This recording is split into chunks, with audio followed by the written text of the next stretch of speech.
we'll start pressing.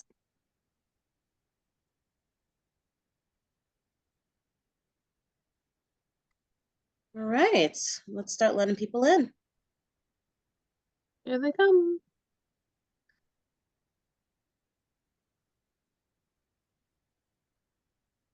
Good morning, everybody. Good morning. Good morning. Hello, hello. Lovely to see you all. How is it going?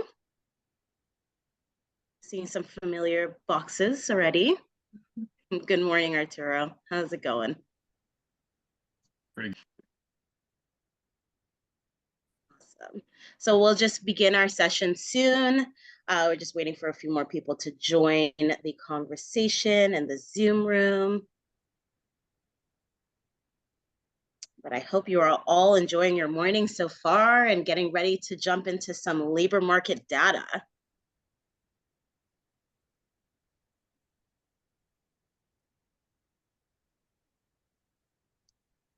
Amazing. Good morning, everyone. As you're entering the room, it's so lovely seeing you all. I know we're only in boxes as per usual. Hi, Kelly. Nice to see you. You too.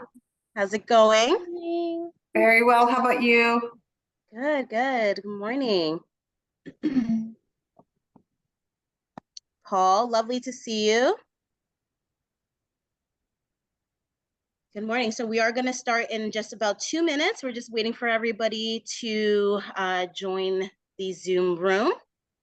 And once we have a few more people join, and that's when we'll be jumping into our EmployerOne presentation. So we're so excited to see you all and have this conversation of the results of our EmployerOne survey for this year. Amazing.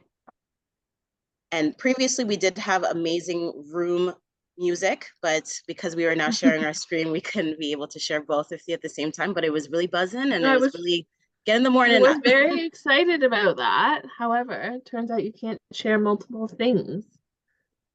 Amazing. So we'll give everybody just maybe another minute or so, and then we can get started with our presentation.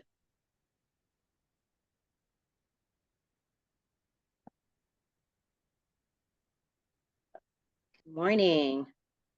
Just some people emailing asking for the link, so I'm just going to send that over. Perfect. So give me a minute.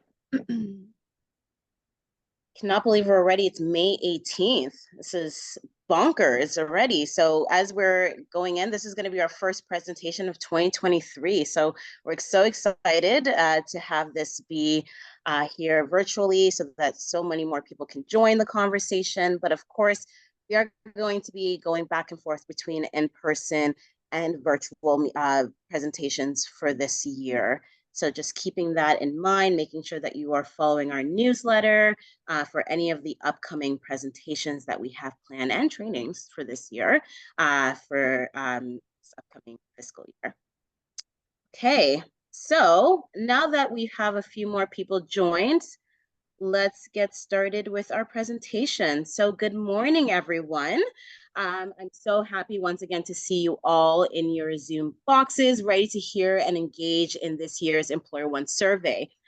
Feel free to add your name into the chat, your organization that you represent, as you begin to enter the Zoom room. So please note that this presentation is currently being recorded for record-keeping purposes as well.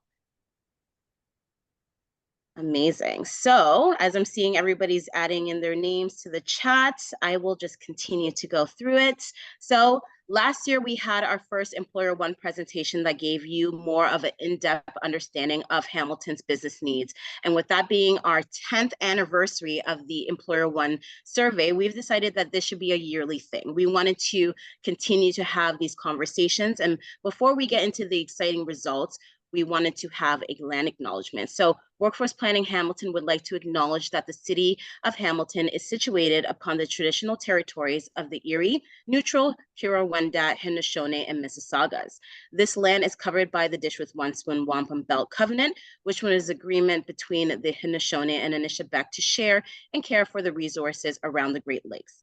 We acknowledge that Turtle Island is a sacred land that we must nurture and protect at all times. Furthermore, this recognition and respect for Indigenous people and their land is a key step towards reconciliation. And with that, we must do our part in protecting and caring for this land. So I hope that you really take in this land acknowledgement and really make the necessary changes and steps to have this reconciliation within Indigenous people, as well as taking care of our land that we are currently on. So with that being said, we wanted to also keep in mind that this morning's presentation is we want to hear from you all. We want to make sure that this presentation is as interactive as possible. So as a community-based organization, we thrive on your consultations and feedback. Throughout today, we will be asking you to complete poll questions, add your thoughts to the chat, of course, and within this presentation, feedback is going to be definitely necessary. So this presentation, of course, is focusing on a lot of data. So if there is any time you need us to clarify anything, or if you have any questions, let us know. But of course, we will be having a question and answer session at the end of the presentation. So if you feel like there is a question that you need answered right away, definitely put it in the chat.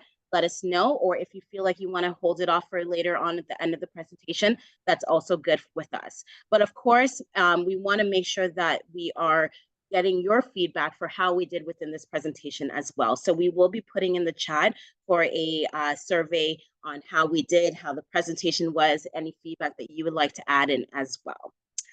So with that being said, let me introduce myself. My name is Khadija Hamidou, and I am the Executive Director for Workforce Planning Hamilton.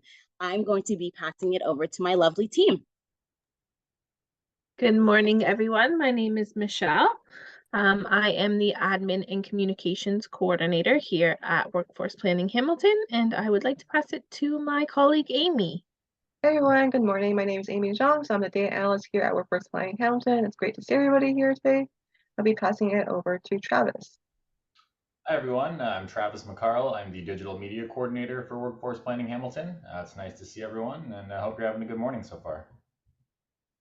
Amazing. Thank you, team. So Workforce Planning Hamilton, what do we do? Who are we? So also known as WPH, we are a community-based non-for-profit organization that leads the conversation in workforce planning as a whole. So we look into the economic and labor market research and development organization funded by the Ministry of Labor, Immigration, Training, and Skills Development. We work closely with a broad range of stakeholders and partners, including business and labor employment services organizations, to understand the employment needs in Hamilton. So we lead this conversation and workforce solution with you all, with you doing consultations, with you having, once again, these one-on-one meetings. So we really look into the community to have a better understanding of our current local economy. So in partnership with, Workforce Planning Hamilton would like to thank the City of Hamilton's Economic Development Division for their participation and partnership in supporting and completing this year's survey. With this valued partnership, we are able to extend our reach for a survey completion and gather valuable feedback from our local economy. So big shout out to the ActDev team for once again supporting us for the work that we've been doing regarding the EmployerOne survey and really reaching out to as many businesses in the Hamilton region to hear their feedback. So what is on the agenda for today? We really wanted to have this be an impactful conversation. So first, we're going to be starting with the business conditions. Then we are going to be talking about the planning to hire questions, and then followed by the recruitment and retention. Then moving forward, we will be jumping into the EDI questions that we had added in for this year's survey. And then, of course, in workforce planning style, we are going to be looking ahead into 2023, 2024. So with that being said, what is the EmployerOne survey? So I'm sure a lot of you already know what the EmployerOne survey is, but of course we wanted to really get a better understanding of what the background of the EmployerOne survey was. So it was administered by the Workforce Planning Development Boards across Ontario. So keeping in mind, Workforce Planning Hamilton is one of 26 local boards in Ontario. This survey is intended to identify labor market shortages, support local access to training through employer needs, and identify local sector specific priorities and concerns. For job seekers, we use the survey results to help understand Hamilton job market throughout data-driven decision-making. And for employers, we use the EmployerOne survey results as a resource to better inform your business practices and hiring needs in 2023.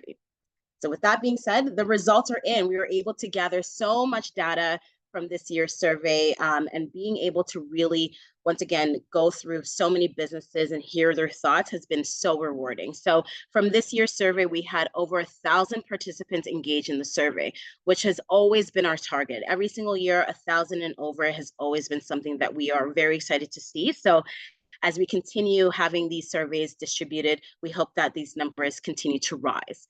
In the first section, you can see a breakdown on who completed the survey. So 2% of the survey was completed by employers, businesses that were sole proprietors, which meant that they did not have any employees. So big shout out to the small businesses that were about 1 to 4 employees in total, as 30% of you all responded, 30% came from the categories that were able to respond. So followed by 17% of employers' responses that had a total of 5 to 9 employees.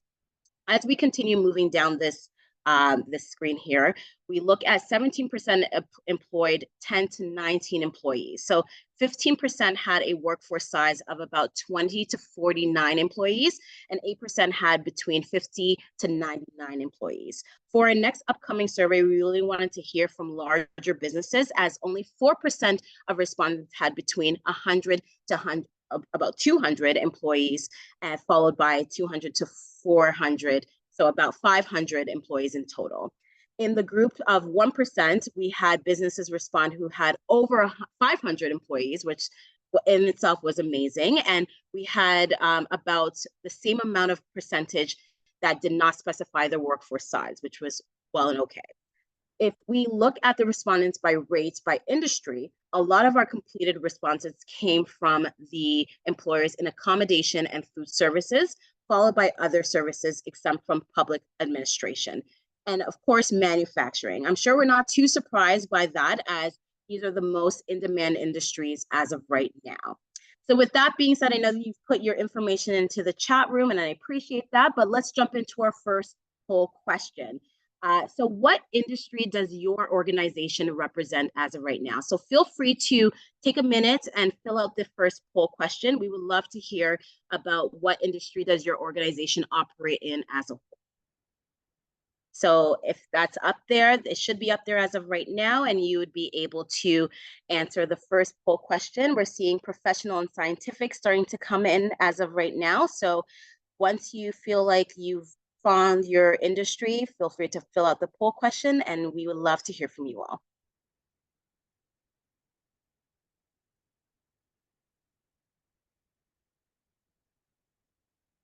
So we have accommodation and food services, manufacturing, retail trade, construction, professional and scientific, healthcare, and other. And I'm thinking a lot of the other is going to go into the non-for-profit sector, seeing as how many people have joined our room today.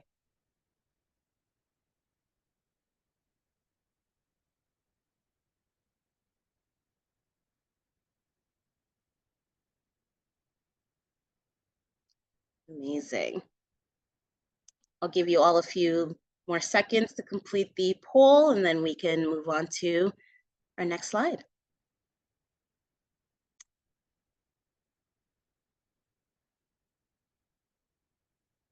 We're seeing that professional and scientific is starting to chart up, healthcare. Shout out to all the healthcare workers in the room, others. So going back to the non-for-profit sector, of course. Amazing. So we see that 19 of 28 have completed and participated in the poll question. So feel free to just drop in the chats as well if you haven't been able to complete the poll. We just want to hear what industries you represent today.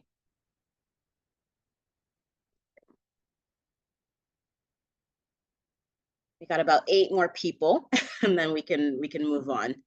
But I'll give everybody a few more seconds, and then we can probably end the poll. And if, once again, feel free to throw it in the chat later on. Amazing. All right, so I am going to end.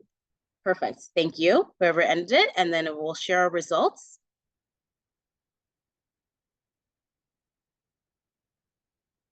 Amazing. Okay, so as you can see, a lot of the majority, as you saw the numbers coming in, a lot of you were all filling out the non-for-profit sector, also known as other, as well as the healthcare and scientific and professional field. So thank you all for your participation as we move forward to business conditions. So I'll pass it over to Amy. Thank you, Khadija, for that amazing introduction. So now I'll be talking on the business conditions part of our survey. So looking at job counts for 2021 versus 2023. So one of the questions we asked employers was their total headcount in 2021 and in 2023. So from the 2-year time span, employers saw growth to their business. In total, there were 28,680 jobs captured in this year's survey, which is up by 20%. By industry breakdown, accommodation and food services experienced the most growth from the 2-year time span, with 1,041 new jobs, which translates to an increase of 44%. Industries which followed were retail trade, healthcare and social assistance, educational services, as well as construction. From our survey, we also noted that 20% of our employers had an option for remote work in their organization. Next, looking at a short-term business outlook. In the survey, we also asked employers their perceptions on their short-term business outlook, covering the first 3 quarters of 2023. So that's from January to June. So this year, 46% of employers noted stable business operations and a good growth outlook. As a high-level overview, 34% of our employers also noted a fair to emergency outlook, compared to 62% of employers noting an excellent to good outlook. By industry breakdown, employers in manufacturing, professional, as well as scientific services at 18% had the highest shares of having a good short-term outlook.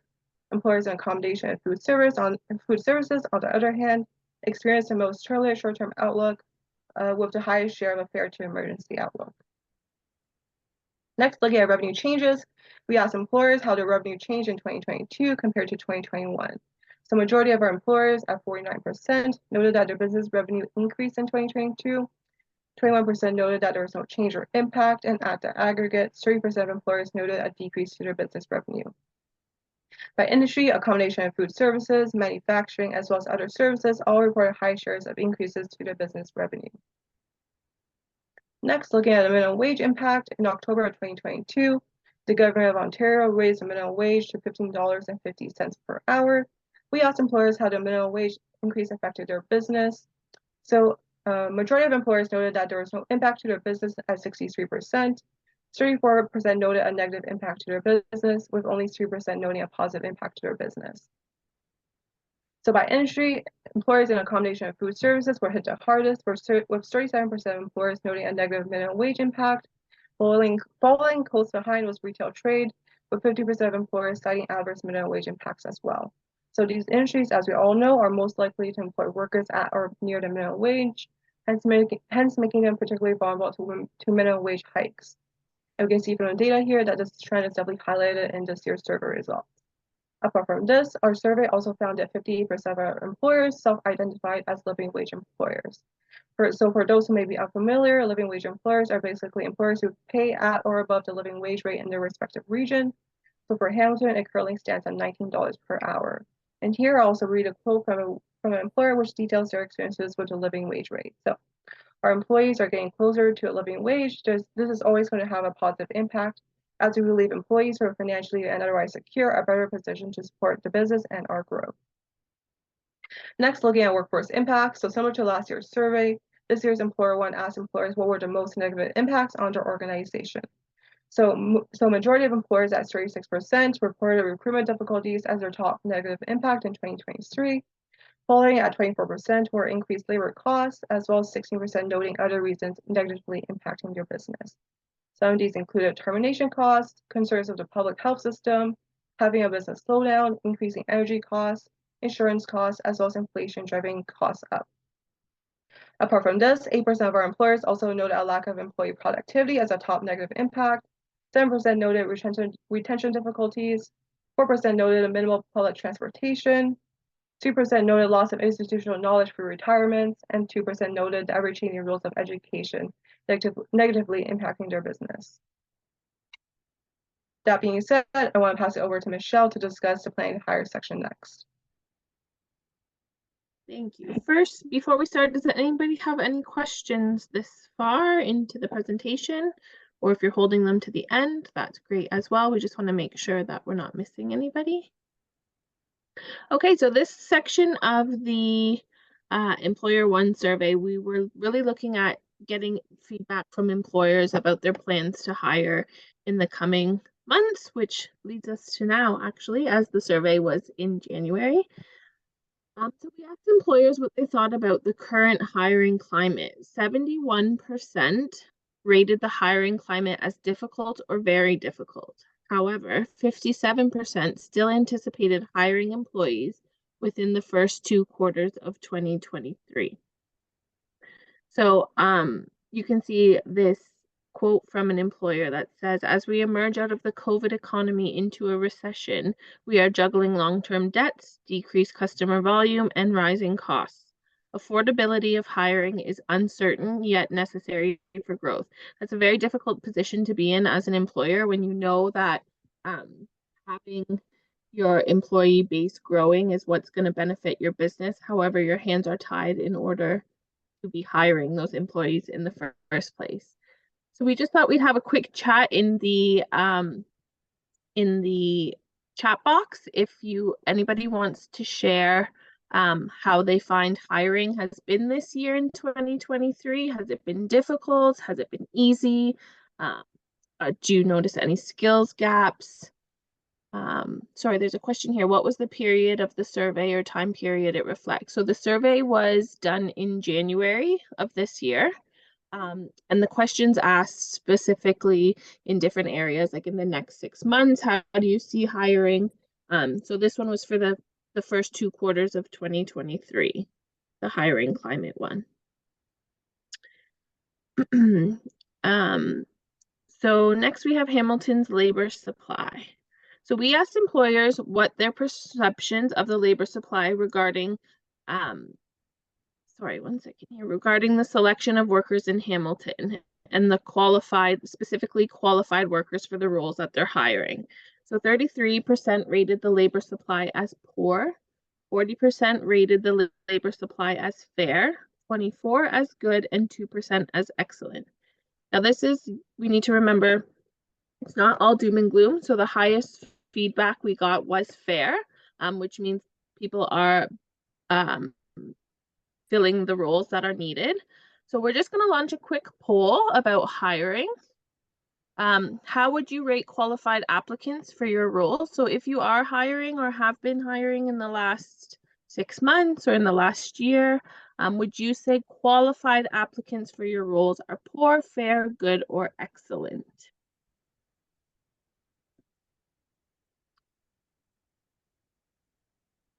Looking much more promising from the feedback in this group, which is great to see. Good is leading ahead with 47% at the minute. And feel free if you have any stories to share about how you're currently faring. We would love to hear from you right now. Excellent.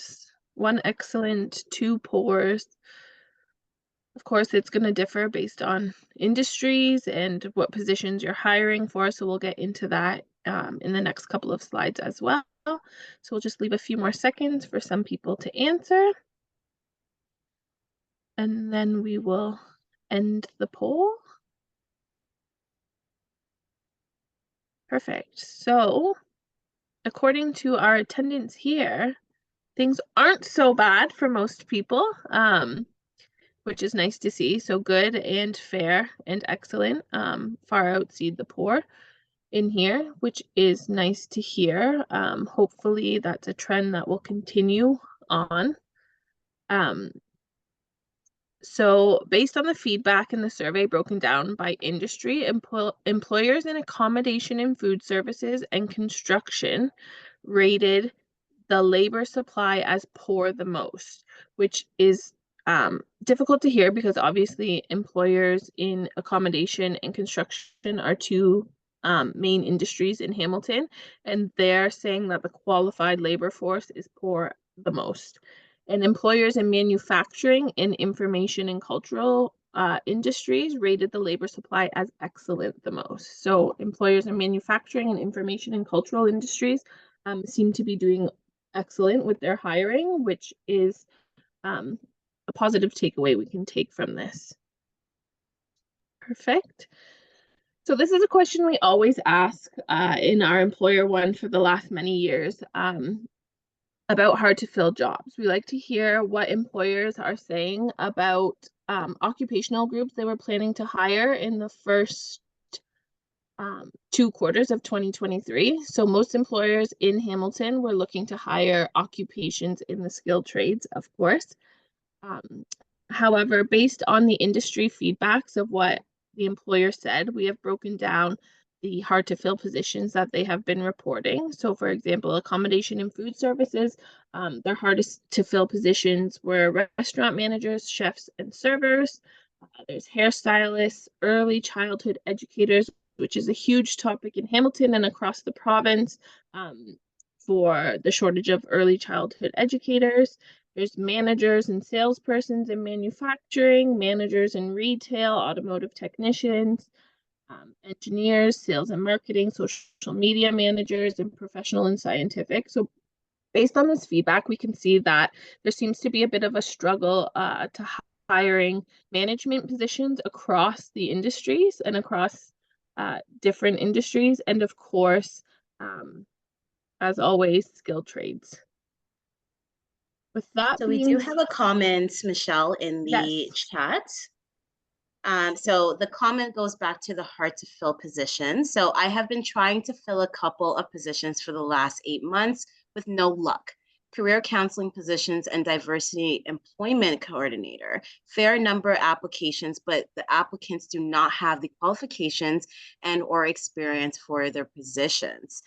Yes, this is definitely something that we have been seeing across the board, across Ontario as of right now.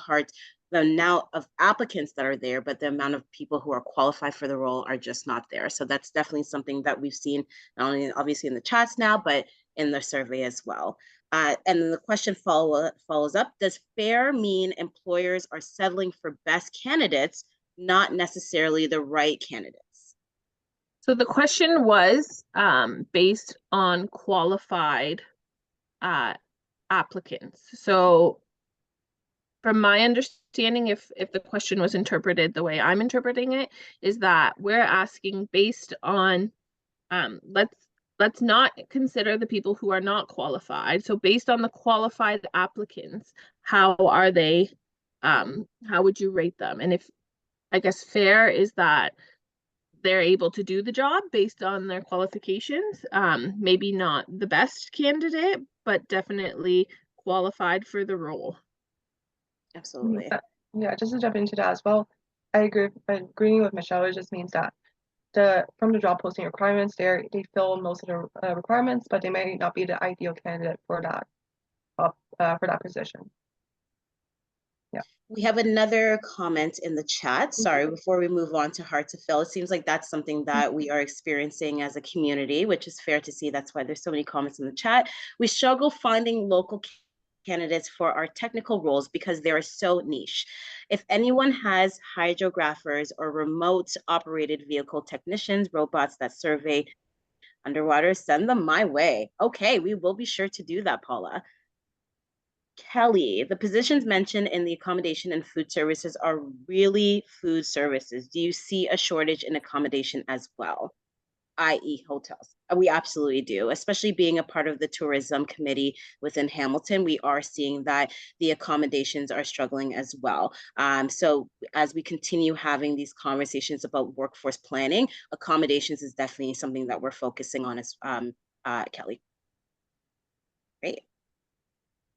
It's challenging when you might need, sorry, there's just another comment here. It's challenging when you might only need 1 or 2 people in a niche role because it isn't enough of need to be addressed by our local post-secondary institutions. Of course, Paula. So that's definitely a conversation that we're having as we move forward with, trying to implement more experiential learning, more opportunities for post-secondary educations and institutions to really understand that a lot more people can go into different fields. So of course, the niche fields are going to be harder to fill, but that's why we are trying to do the work that we're doing to really focus on all fields and all workforce as a whole. I think it's also important to note here is where kind of the skills gap becomes an issue. People might have the skills and just not in the right industry at the minute to know that they are suitable for different roles. So that conversation around skills, technical skills, soft skills, is always kind of in the forefront of the work we do to make sure that the people that we do have in the workforce or who are looking for work might be able to fill some of these roles with a bit of a tweak of mindset of how to get to those roles. Great conversation. Thank you everyone for contributing to that. So moving on to some information that is near and dear to Workforce Planning Hamilton's heart is the skill trade shortage.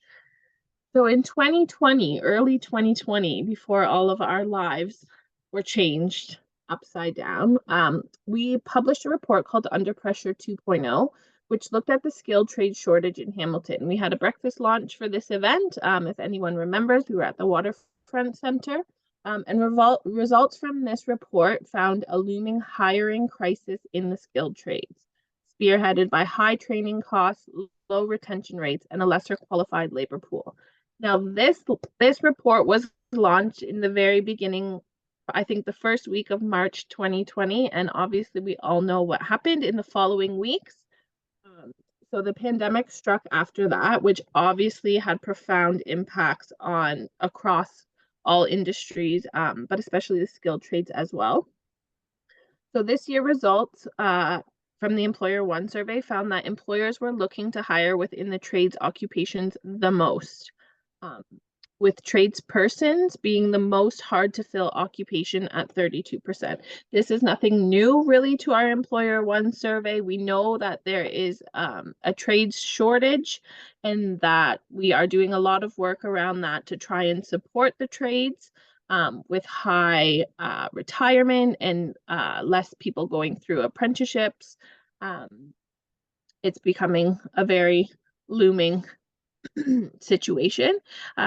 So there's a quote here from an employer in the survey who said it is very difficult to find qualified people who are looking for work. Most people in the trade start their own business once they reach a certain level of competency because the wages stagnate at a certain skill level. So the in-demand trades that were reported in the EmployerOne this year were carpenters, welders, truck drivers, cooks and chefs, machinists, millwrights, plumbers, automotive techs, and hairstylists and barbers. So shortages in the skilled trades is projected to continue in Ontario. So over the next 5 years, Ontario faces the challenges of filling 72,000 skilled trade positions, particularly in construction, which could slow the government's plan to build 150,000 new homes. However, it will boost potentially the number of women in apprenticeships. So again, this is something that we talk about often at Workforce Planning Hamilton, and we work with our community partners to support pre-apprenticeship programs and do what we can to support the skilled trades in our city. All right, so recruitment and retention. Recruitment difficulties have persisted the past 3 years for Hamilton employers. 36% of employers stated that recruitment of new employees had the most negative impact on their business in 2023. To understand where employers are having difficulties recruiting employees, we asked them to specify the reasons they experienced hard to fill positions over the last year, and respondents were able to pick multiple answers. Employers noted a plurality of reasons affecting recruitment in their organization and business. Not enough applicants was the top reason at 18%. Following were applicants' insufficient motivation, attitudes, or interpersonal abilities at 17%, and applicants having insufficient work experience at 15%. Other recruitment difficulties included insufficient technical skills, insufficient qualifications, lack of applicants applying, unable to compete with others for qualified candidates, inaccessibility of transportation to work location, unmet language requirements, or the inability to assess foreign qualifications of candidates. With low unemployment levels and a tight labor market, employers face heightened difficulties in attracting new employees. These sentiments further echo employers' perceptions on Hamilton's labor supply seen earlier. All right, so EDI, also known as Equity, Diversity, and Inclusion. So we heard from many in Hamilton during our community consultations, meetings, and overall conversations with stakeholders and partners that we were happy to add additional EDI questions to this year's survey. This year, we really wanted to understand business needs from an EDI perspective, and we used the responses to implement new training opportunities and resources. So newcomers and immigrants, we asked employers if they experienced any difficulties in hiring newcomers and immigrants. From this, 24% of employers said no, and 76% of employers said yes. We asked employers what their most significant barrier was to hiring newcomers and immigrants. Employers noted that they did not receive many immigrant or newcomer applicants as one of the main hiring challenges. Following that was a response: applicants have insufficient motivation, attitude, or interpersonal abilities at 16%. Many organizations also did not know where to find newcomer or immigrant talent at another 16% of responses. Other responses noted applicants' insufficient qualifications, unmet language requirements, insufficient work experience, technical skills, and the inability to compete for qualified candidates. So by industry, employers in accommodation and food services at 22%, construction at 15%, and manufacturing at 14% experienced the most challenges in hiring newcomers and immigrants. So we have some success stories. We asked employers if they experienced successes in hiring newcomers and immigrants, youth workers, 2S, LGBTQIA, plus BIPOC, and other identified groups this year. In total, there were 39 shared success stories from employers. Accommodation and food services, again, at 20%, experienced the most successes, followed by other services at 14% and manufacturing at 11%. So on the slide here, we just have a few success stories that I'll read out. So the first one here is: we strive to be as inclusive as possible and have several staff that are non-binary, queer, and neurodivergent. We have another quote from an employer: youth workers, my last 3 hires have been youth workers and have been a great asset to our organization. Another quote here: our new VP of technology recently immigrated to Canada and she's excellent, a game changer.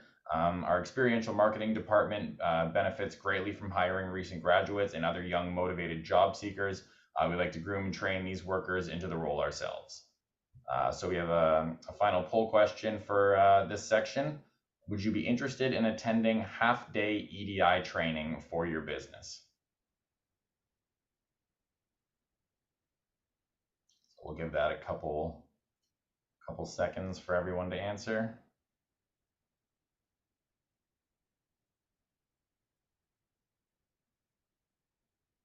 Loving that so many of you are already saying yes. It's amazing.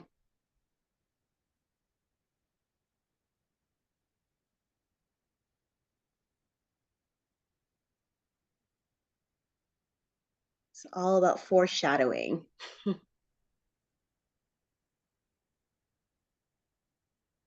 And it's okay to say no as well, of course, because you might have thorough EDI training already, or you might have your own training department. Not a problem. It's just not to shame anybody or anything like that. We're just doing some of our own research per se. Absolutely. So within this EDI range, we've been working so closely with so many of our partners regarding updating and really trying to focus on this EDI lens when it comes to hiring practices as a whole. So within our partnership with Challenge 2025 at Mohawk, we are going to be implementing some training opportunities in the near future, in person and online, so that we can really reach out to employers and get a better understanding of where they currently are with policies on EDI, as well as hiring practices. So that's why we wanted to launch this poll, to really get a better understanding of how many people might be interested in doing a training like this, or hearing a lot more feedback, or getting more of a opportunity to understand what EDI truly is in a hiring practice as a workforce as a whole. So it was something that, you know, when it comes to a lot of our partners here on this call right now, and a lot of the future work that we are planning on doing within Workforce Planning Hamilton, moving into more trainings, this is something that we are really excited for. So with that being said, thank you so much for participating in that poll question. We will take that into consideration and be sure to reach out to those who are interested, or feel free to reach out to us if you are interested in hearing more about these EDI training opportunities. So with that being said, in true Workforce Planning Hamilton style, we are looking ahead into 2023, 2024. So we are always looking into what is next by identifying futuristic priorities. First, we will take a look at the top 5 priorities that were listed on the EmployerOne survey. We asked employers to identify the priorities that their organization/business plans on dedicating resources towards in 2023. Respondents could pick multiple answers, which was always a really good key section of this survey question, because we wanted to see as many priorities listed above. So when we asked what their top priority was, out of the top 5 priorities, employers noted that attracting new employees at the top of their list, which is something that we've seen based off of the comments in the chat or as a whole from the feedback of our community. Following was an increase in marketing and promotional activities to increase customer service awareness, which is also something that has been very, very much on the forefront as we move into social media. We move into really marketing our businesses to meet as many customers as possible. Then number 3 was finding and applying the current provincial, federal, and government funding programs, which is something as a lot of us non-for-profit organizations have been dealing with on a daily basis. We're trying to find new funding opportunities, new ways to get funding from the government to support the programs that we currently have. And of course, seeking financing for businesses. And then 5th on that list was implementing new tech systems to automate and improve processes. So as we can see, employers in 2023 are placing similar emphasis on their business priorities as in 2022, with recruitment and retention topping the list. With a tight labor market, employers are prioritizing strategies to best attract and retain talent, while also seeking to enhance their business visibility through increased business attraction and financing initiatives. These priorities have gained traction in the wake of post-pandemic economy. Now we're going to be looking at the top 5 concerns that were listed on the EmployerOne survey. So next, we asked employers to identify their concerns for 2023 that could impact the health and availability of their business and organizations. Respondents could pick multiple questions again, and based off of their responses, the most significant negative impact was taken by the survey results. So the top concerns in 2023 for employers was the impact of inflation on their businesses and their customers. So as of April 2023, inflation rates have increased to 4.4% compared to 4.3% in March 2023. So as you can see, with inflation rates moving up, and we are currently monitoring the inflation rates as we continuously post with our monthly snapshots. That's something that we're going to continue to monitor and share with you as a community, because we know that those are the top concerns of the Hamilton region as a provincial wide issue, as well as obviously a worldwide issue at this point. So as we continue to monitor the inflation rate, that's going to be something that is going to be posted on our monthly snapshot that can be found on our newsletters, that can be found on our website as a whole. So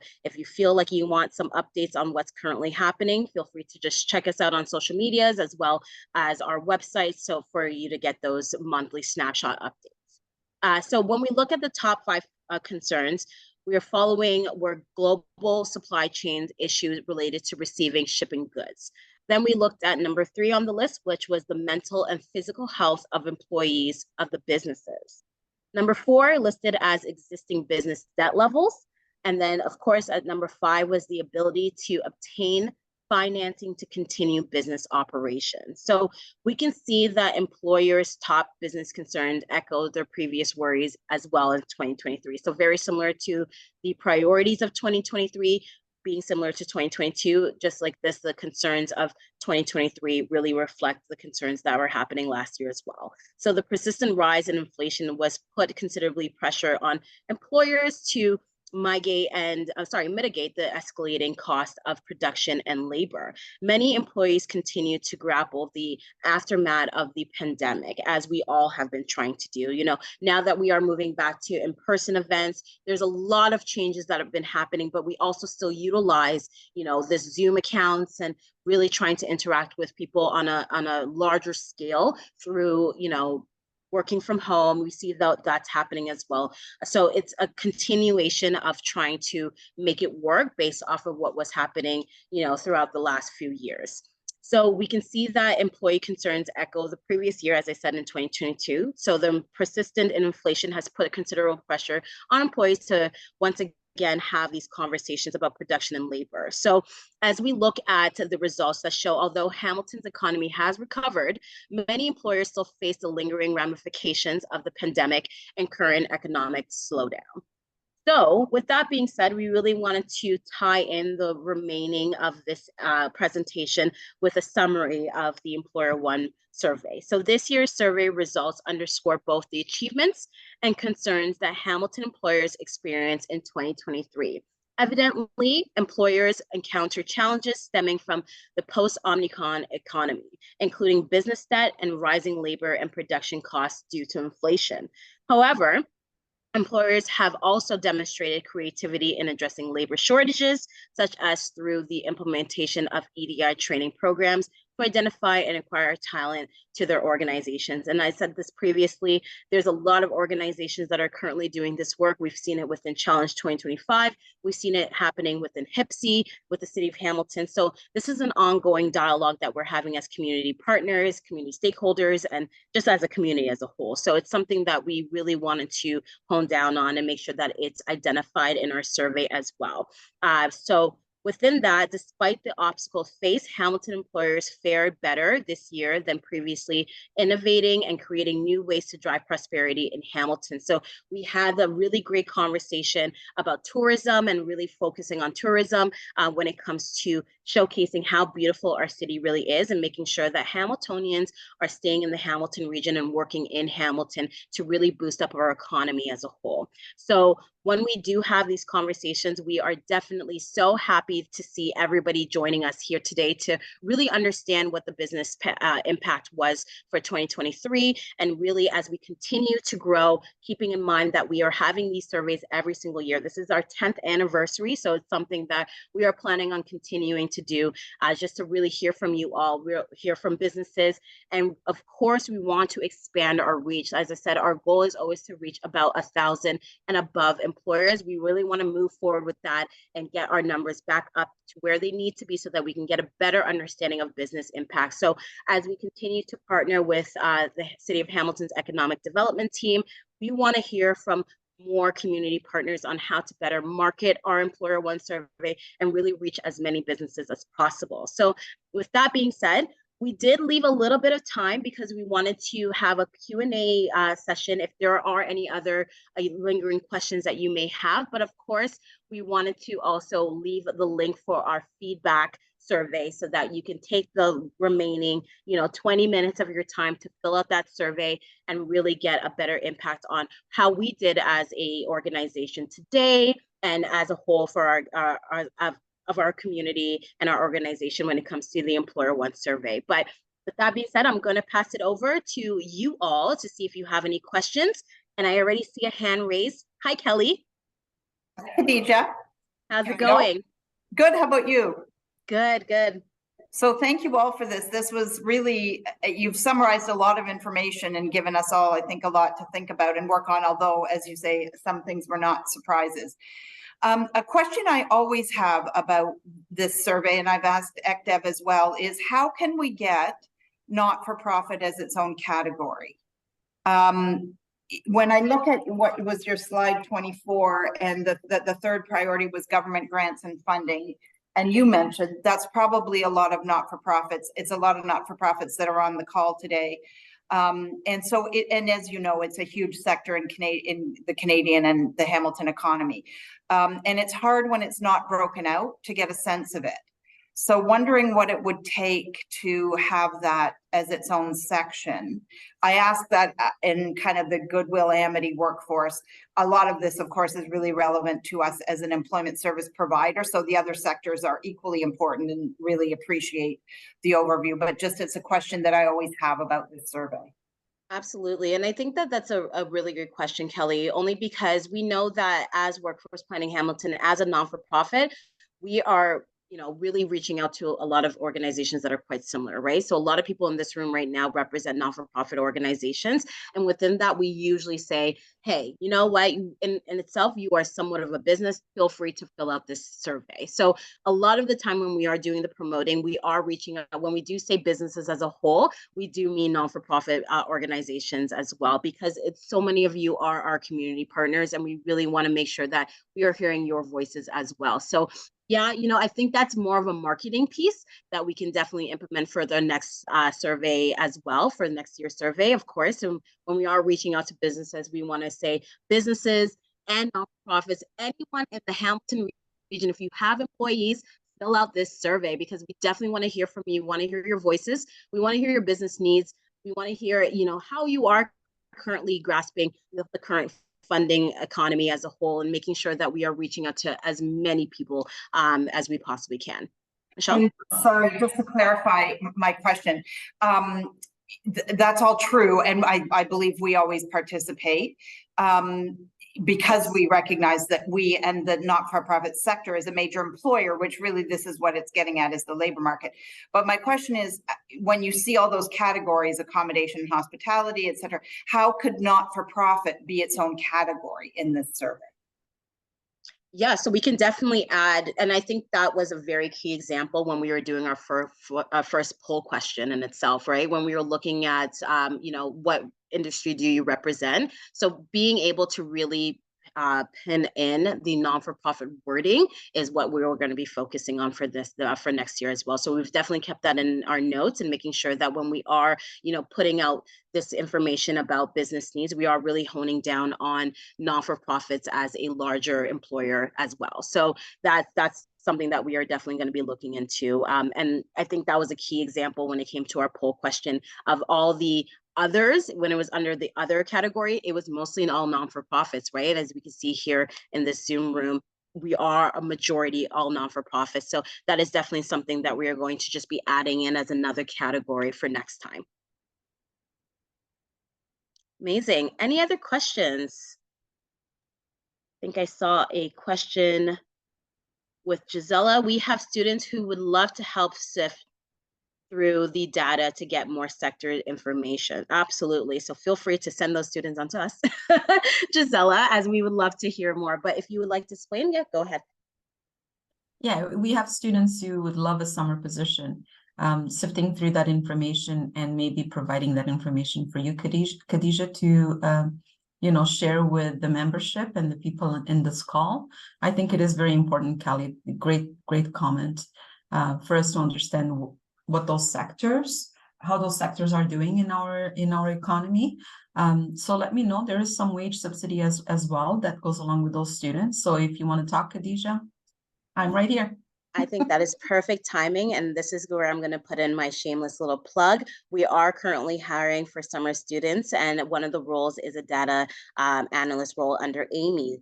So we are going to be, definitely feel free to send over some resumes as we have been, because right now we are currently in the process of trying to find 3 summer students to fill in that position. So Gisela, you and I can connect further, and feel free to send all resumes our way, or specifically to Michelle. I'm pointing this way because Michelle's right there, but definitely send the resumes over, because we are currently hiring for 3 positions. So data role, social media role, and of course an admin role. And can I just jump in on that and just kind of continue the conversation, Gisela? Absolutely. I'm also Ann Leck from McMaster University, so I'm just going to continue that conversation and also do a bit of a shameless plug to the employers. If you're having conversations with within your circle or outside of your circle, and thinking about the strategic planning of the benefit of hiring co-op students and interns, there's a larger conversation out there around how students can fill in those gaps, and be able to grow your HR pipeline. And I think that that's something that has obviously, you know, come through the survey here. In order to retain talent, bring on talent. Just to mention that social sciences, we are bringing on 3 streams of co-op students who would love to have opportunities to support your organization. So feel free to connect with me. I'm going to put my email in the chat, and fantastic report, guys. Really appreciate the information. Thank you. Thank you so much, Anne. And absolutely, we will be sure to take any resources as provided. If you do have students, if you do have anybody who's interested in supporting our organization and the data that we do have, especially with this year when we have accumulated the 2022 census information as well. So we are the one board out of all 26 that are going to be distributing our census data to not only the 26 other local boards in Ontario, but as well as the Hamilton community. So of course, with that being said, so much data is coming through. We are going to need as much support as possible. So feel free to definitely connect with us if you do have any ideas on how your students or anybody in your community might be able to support us in the data that we have been doing with distributing and having ongoing dialogues with, you know, our community members through presentations as well as consultation processes. So there's so much more that we do as an organization that can be really showcased with the amount of help from other supports, as you all have been saying. So thank you all. I think that was really great. Sarah Gill. Oh, thank you, Anne. I see your email is now in the chat. Sarah Gill says, we are very focused on supporting employers with retention this year through our workplace education services for customized foundational skills training. And any employers, or if you're working with employers that might be interested, please connect with me at direct. And there's her email at the bottom. I'm not going to go through her entire email, but definitely, Sarah, thank you so much for adding that in. Feel free to connect with Sarah when it comes to, you know, having more of a conversation on workplace education services and customized fundamental skills, because it is something that ABA is currently really promoting right now and really trying to help the community out as a whole.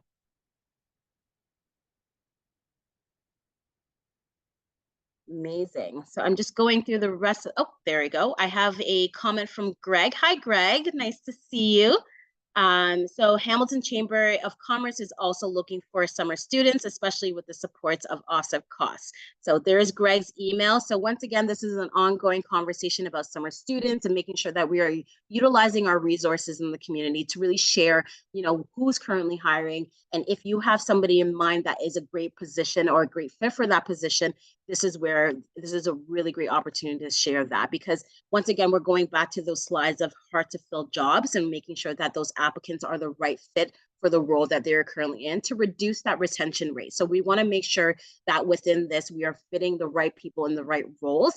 That way that these can strive and really understand, you know, maybe this is the field that they want to go into when it comes to workforce. So giving them the opportunities now as summer students, or, you know, people who are recently graduates, or even people who are moving into this retirement rate, still want to explore the workforce as a whole. These are great ways to really explore, you know, the different opportunities that are currently happening in our community. So it is going to be posted, of course, within our website. We have our job demand report as well as our job board. So we are Hamilton's largest job board, and we want to make sure that that is highlighted too. So a lot of these positions can also be reflected on our website. So definitely take a look at www.workforceplanninghamilton.ca, where you can find a lot of these job opportunities.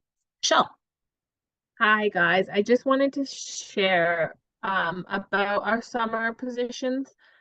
We've got loads of great applicants, but it is a ministry funded position, partly funded by the ministry. And one of their requirements, which Workforce Planning Hamilton does not necessarily agree with, is that we cannot hire international students. So just something to keep in mind if you do have students that you want to send over for any of our roles. I've had to call loads of amazing applicants this week, and unfortunately, a lot of them were international students. Again, not something we necessarily agree with per se. However, we just want to make it clear that unfortunately at this time, they need to be a Canadian citizen, resident, or refugee. That's And all. the age category as well, Yeah, Michelle. and age 15 to 30. Amazing. Gisela, I see your hand up. I always have to find the microphone. Just an idea. I think you guys have done a great job summarizing the report, and the report is always great. The information is awesome for us to know. I'm wondering if we can close the loop in the report in terms of providing some resources for employers who are hiring and having these difficulties. I know that Mohawk College, Redeemer, McMaster, skills develop the skills ABA. So Sarah, I'm mentioning you. I don't know if I'm saying your organization correctly, but YAN is another association that provides support to employers who are hiring. Wondering if there's an opportunity for us to work with the Chamber of Commerce and Khadija yourself to put on a couple of launch and learn sessions where we can talk about what we have available in terms of supporting employers in their recruitment needs. I think it would be a great way to just kind of close the loop. We've heard about your needs. We've heard what you're struggling with. Here's a couple of things that you can do maybe to help you offset that. Absolutely. And I am more than willing to participate in that. One thing that I wanted to also plug in is our website. We do have a resource tab. So within our website, you would be able to go into, that resource tab and really pick in all the things that you just listed, or all the organizations and programs that you just listed, Gisela, are also on our website for resources. So, as you are going into our website to look at the current job opportunities, you can use the resource tab to really connect the dots and say, what else do I need in assistance? But I think having a larger conversation with that and bringing in many community partners and community participants to hear and learn about the current programs that are happening is going to be key as well. So as always, and I'm sure that a lot of you know this, we are always willing to participate in these larger conversations, these lunch and learns and presentations as a whole, to really understand, what the current programs are happening in our community as well. So yes, Gisela, always yes to having a larger conversation with that. And I would love to have the chamber, maybe even Paul, I saw Paul and Greg that are in the room as well. So feel free to add in your thoughts as well.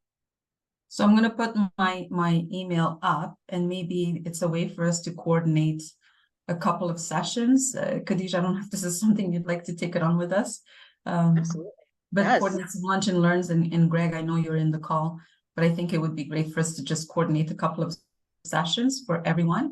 The resources are great, Khadija, and we all have resources on our website. We just don't see analyticals in terms of people visiting websites and looking at resources.